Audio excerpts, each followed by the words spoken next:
Hey Waffle Gang, I do hope you are well. My name is Mark and today we're checking out some more relationship stories, and if you do love a Reddit story, why not consider hitting that like, subscribe, maybe that notification bell too. Let's crack on with today's first story. Much love, guys. Now, today's first story comes from a throwaway account, Federal Marsh, who says, am I the a-hole for asking my girlfriend to give away her cat? To give some background, my girlfriend, female 23, and I, male 24, have been dating for almost 2 years, and I asked her to move into my apartment. It's much larger than hers, so it made sense. Having decided to move in, she brought her cat, Riley, with her. She has had Riley for 8 years now, and it brought her tons of happiness. The issue is, I am allergic to cats, like super allergic. I develop hives, I start coughing, and I get these really watery eyes. I didn't know this was a problem before we moved in, as while we were dating, she used to come over to my apartment as it was close to both the school she started to work at and my university. I'm in medical school. I would occasionally get watery eyes when she was around, but I always just chalked it up to pollen as it was never severe enough to care. Now though, it is getting to an extreme level. That being said, I know how much she loves Riley, so I tried to find the best homes I could that would take her in. All of them are either people we know or people who have a lot of experience with cats. I made a list and then I told my girlfriend the problem. When I asked her to possibly give away Riley, she said she wasn't giving away Riley to an animal shelter. I said of course I would never make her do that, and that's when I showed her the list with all the families. I proposed this to her, and that's when she just lost it at me. I don't know what I did wrong. Am I the a-hole? And people were like asking OP, how did you approach your girlfriend about it? And he said, to be fair to me, the exact words I said were, Lindsay, fake name, my allergies are getting really bad. I know you love the cat and I love it too, but it's getting really difficult to manage. There are seriously times I just don't want to come back here because the hives get so bad. I love you and I know you love the cat, but I think it might be time to discuss giving it away to someone. To which she replied, I'm not giving it away to a shelter. To which I replied, I completely understand that and I would never ask you to. Now, just to make sure Riley is comfortable, I made a list of homes it could go to. It's just some options. You don't have to pick any one of them. It's just some people who I think might be a good fit for Riley. And then she lost it at me. And then of course some people were like, how did you not notice your allergy before all this? And OP responded saying, I did not know I was allergic to cats before she moved in. I just thought it was pollen, as I had taken an allergy test when I was 12 and it only showed pollen. I got allergy tested for cats recently and it was positive. I have other allergies and it wasn't as intense in the beginning. It was just some rashes and some mild coughing. I'd get watery eyes, but I just chalked that up to the weather or pollen. It was never this bad. I developed symptoms, but never was it this bad. People make some suggestions to OP, take some allergy shots, meds, and people have all sorts of suggestions basically, and OP responds saying, I've tried the injections, but they're too expensive. I've tried 3 types of antihistamines. I've tried Benadryl to sleep and so much other stuff. I either get desensitized to it or it just doesn't work. Someone asked, what part of the cat are you allergic to? OP says the issue is, it's the saliva, not the fur. If it was the fur, it would be easier with air purifiers. People accuse OP of not working hard enough to wash his hands and avoid touching the cat. OP says, the thing is, the cat licks itself everywhere. The saliva gets on my girlfriend's hands or something, and if she touches me, then we're back to square one. At this point, I can either have no one in my house touch the cat or my girlfriend doesn't touch me. I don't know what else to do. OP then responds to someone called Nessie and says, I work hard all day, Nessie. I got barely any time to myself, and I honestly to dry wash my hands regularly, and I constantly ask her to wash her hands. But then if the cat touches the couch or something and I sit on the spot, again the same problem. My own house has become like landmines. It's frustrating. I do clean the house, but having to watch where I sit in my own house, I have to lay down effing sheets on my couch before I sit down because I keep getting an allergic reaction. It's too much. Like I can't even sleep in my own bed. I already wash my hands, that's not the issue.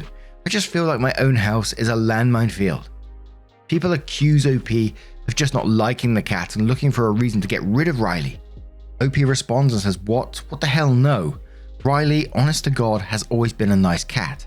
Never really bothered anyone and loves sitting on the couch. Plus it was nice, before the allergies, having a furball running around the house.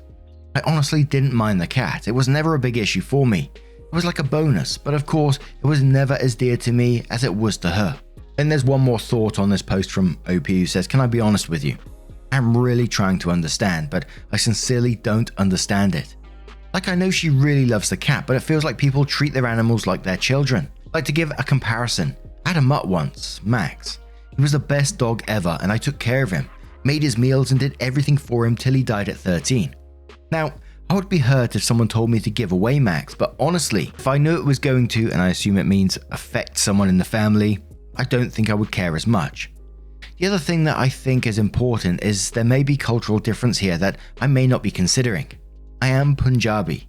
In my culture, people would even give their kids to their siblings or relatives if they couldn't have any, or if the parents believed that they would have a better life with them. For instance, my aunt is raising a baby that is not hers biologically, but that of her husband's sister. By contrast, my girlfriend is Persian and white, so I guess maybe there is something there. But then again, I just don't conflate animals with babies anyways. I don't get it. And I'll be honest and say this post was tagged as "you're the a-hole," but the comments directly below the post were pretty much all over the place. There's "not the a-hole," "you're the a-hole," and "no one's the a-hole here." Quite a few "no one's an a-hole here" because of the situation that he didn't know he was allergic until she moved in. People weren't happy the way he communicated, just get rid of your pet that you've had for 8 years. If someone said that to me about Poppy, I would absolutely not get rid of her either. But then people saying, can you blame him because he didn't know he had this allergy? Then others saying, was he trying hard enough? Is there ways around this? Has he just automatically gone to get rid of the pet? But then OP updates the post the next day and says, I posted the original comment on Am I the A-hole? But the restrictions there on character count led me to here, and here is the update.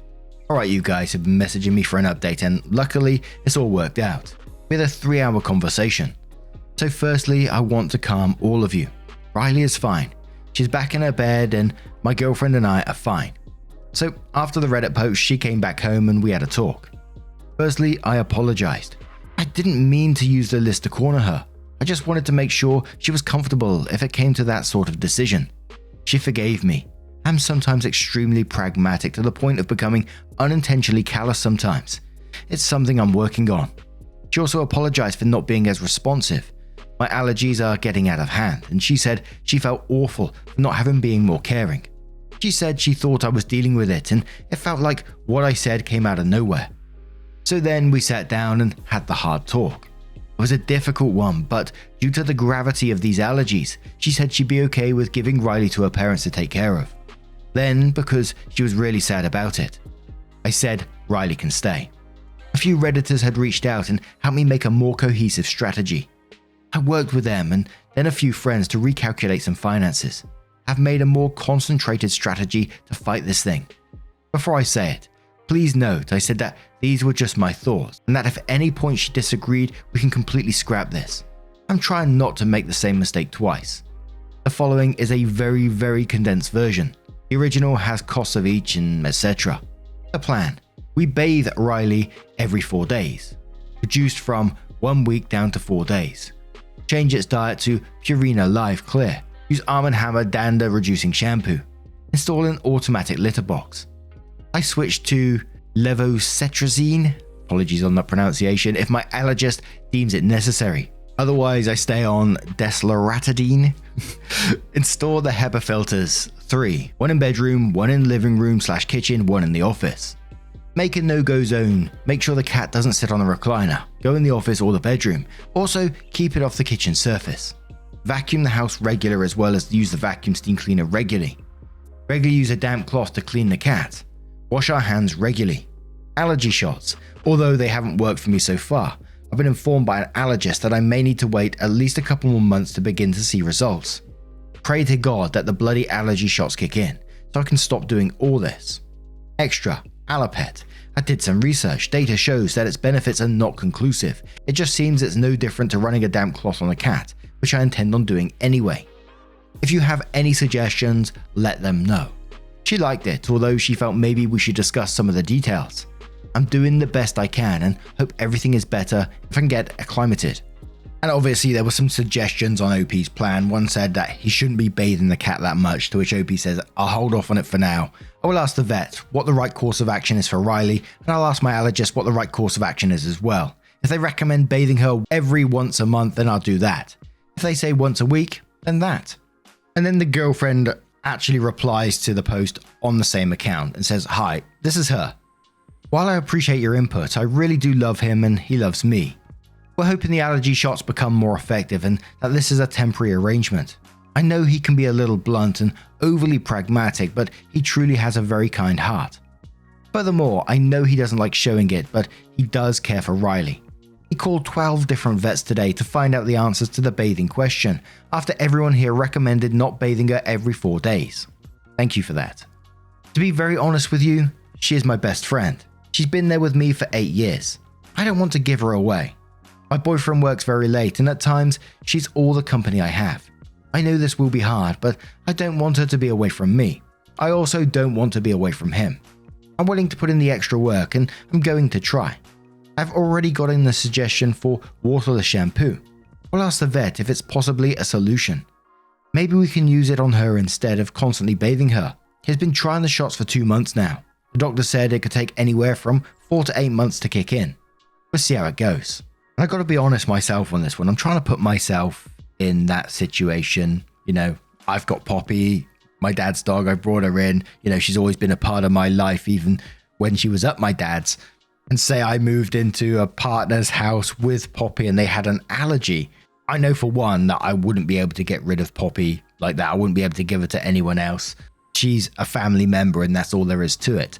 But I also feel that someone can't live in discomfort in their own home as well. And again, just being honest, I feel like the plan that was put out is going to be an incredibly hard way to live. And I just feel like it's a real uncomfortable way to live. I mean, you're taking shots, you're changing filters in various rooms, you're having to make no-go zones and make sure the cat keeps off certain surfaces, vacuum and steam cleaning. And I know some do this regularly, but others don't. And that's around everything else in your everyday life. It said OP was studying to become a doctor, which I've read in previous posts, which is an incredibly hard process. So dealing with all this as well, oh man, it just feels like a hell of a lot. And just again, putting myself in that position, you've been together for 2 years, you've moved in, and things, I wouldn't want to see my partner have to go through all that whilst they're studying, you know. And I'm not saying the girlfriend's being inconsiderate or anything like that. I don't know their full situation, but for me, I wouldn't want to see my partner go through that, especially when we've only been dating for 2 years. Sure, you wanted to move in together, but maybe for now it's best to just have those separate homes. From what the girlfriend was saying, you're not home the majority of the time anyway.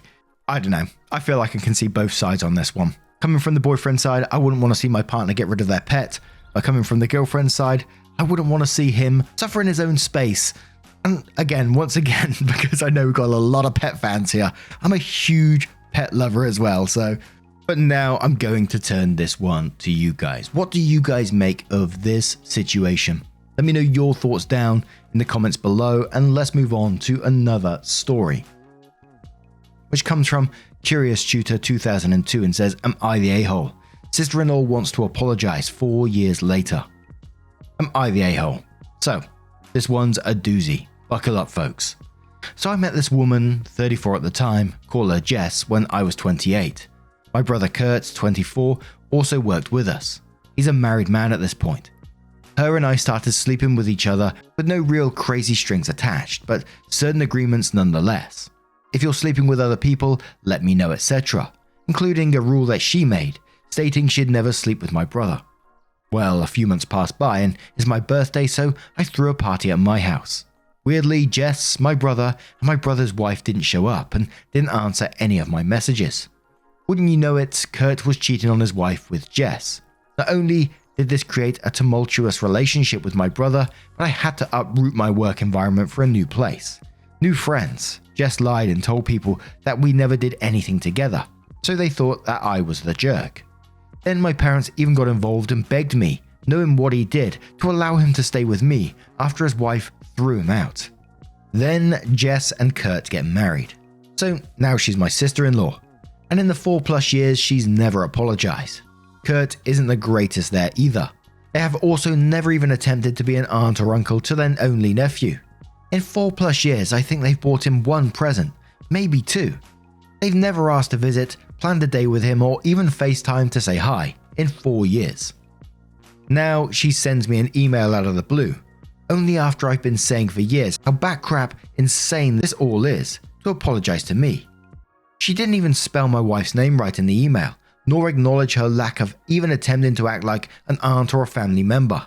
And I'm 100% certain her parents and family don't actually know the real story, and they've reached out to invite me to places, including ruining our family Christmas with my parents by flying in, and my parents even chose to go over there instead of being with their only grandson.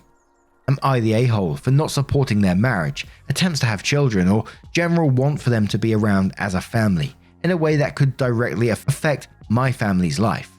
And we're going to start straight in the comments with Youth, who says, somebody somewhere put pressure on your former lover to apologize to you, and she did do poorly. You didn't have to know or care who is pulling her strings. My guess is that they want something, but I am a suspicious person. Just because we are offered an apology doesn't mean we have to accept it. You'd be a saint if you did. Are you a saint? You know you don't have to be. Not the a-hole. I'm sure your life is rich and full, even without your brother and his second wife in it. New Beginning Shay says not the a-hole. To me, cheating with your siblings SO is a loud and clear.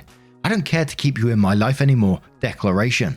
If my sister did that, I'd accept her for who she is and say, message received and registered, all the best, and honor her life choices by never speaking to her again. Another tact you could take, ask she's making amends by correcting prior lies she spread about you and being honest about her actions. If the answer is anything than a clear and full yes, say that you want to support her journey in living a better life, but playing along with her lies will only enable her to further hurt herself and others. So you'll wait until she's ready to begin an honest life. Then wait. Dark Sword says not the a-hole, and for what it's worth, for anyone reading this, if you're hooking up with someone and she says to you, out loud, I've got a rule that I've made for myself that I'll never sleep with your brother, you stop hooking up with that person, because that is an insane thing to say. B-Miss70 says not the a-hole. Your sister-in-law's apology was as genuine as a $3 bill. For crying out loud, she couldn't be bothered to spell your wife's name correctly. From what you said here, she's taken no real concrete actions to show regret, such as actively work with her family to restore your reputation or come clean about exactly what happened to everyone that she can get in touch with. Maybe it just looked bad on sister-in-law and she hoped having some sort of connection to you would make her look better. You would absolutely not be the a-hole for keeping your sister-in-law away. And our next comment comes from Excel82, who says not the a-hole. My first thought is that she is tired of the brother and wants to get you in bed for old time's sake. But I also tend to expect the worst from people. It sounds fishy, and she's already shown to be a fishy person, so you have every right to expect nothing good of this. Also, unless they, including your brother, made some kind of very public full confession post that reached everyone in your lives and leaves it up, there is no way they aren't still twisting the truth to mitigate the damage to their image. And the chance of that happening are zero. That's probably the problem. Even with all their lies, the fact that you're not around and sticking to your guns casts a shadow of doubt on them. It's something they can't move past elegantly. If you accept their presence, you're accepting their version of events. I would stay no contact with them. Now, I'm going to turn this story to you guys. What do you guys make of this situation? What should OP do in it? I really want everyone else to know the truth about the situation, but what about you guys? Let me know your thoughts down in the comments below. Now, just a huge thank you from the bottom of my heart for getting involved in today's stories. Your love, your support, your time always means the absolute world to me. Thank you so much for sharing your crochet projects with me on Twitter and Reddit, by the way. Absolutely amazing and inspirational for me to keep learning as well. But as always, if you do love a Reddit story, there'll be a couple of playlists at the end of the video that you can click on, and it will automatically scroll through the videos for you. So whatever you're up to, as always, don't forget to let me know. It will just keep playing for you. Thank you so much, and hopefully I will see you in the next one. Take care, and much love. Wake up, get up, stretch my legs, eat some breakfast, milk and eggs, brush my teeth up, wash my face, throw my clothes on, start my day. Wake up, I can smell the smoke from the bacon. Let's go, see the sun shining from the windows. Okay, know that today'll be a good day. Okay, I know that today'll be a good day. A, B, C, 1, 2, 3. Drink some water, brush my teeth, get out of bed and I stretch.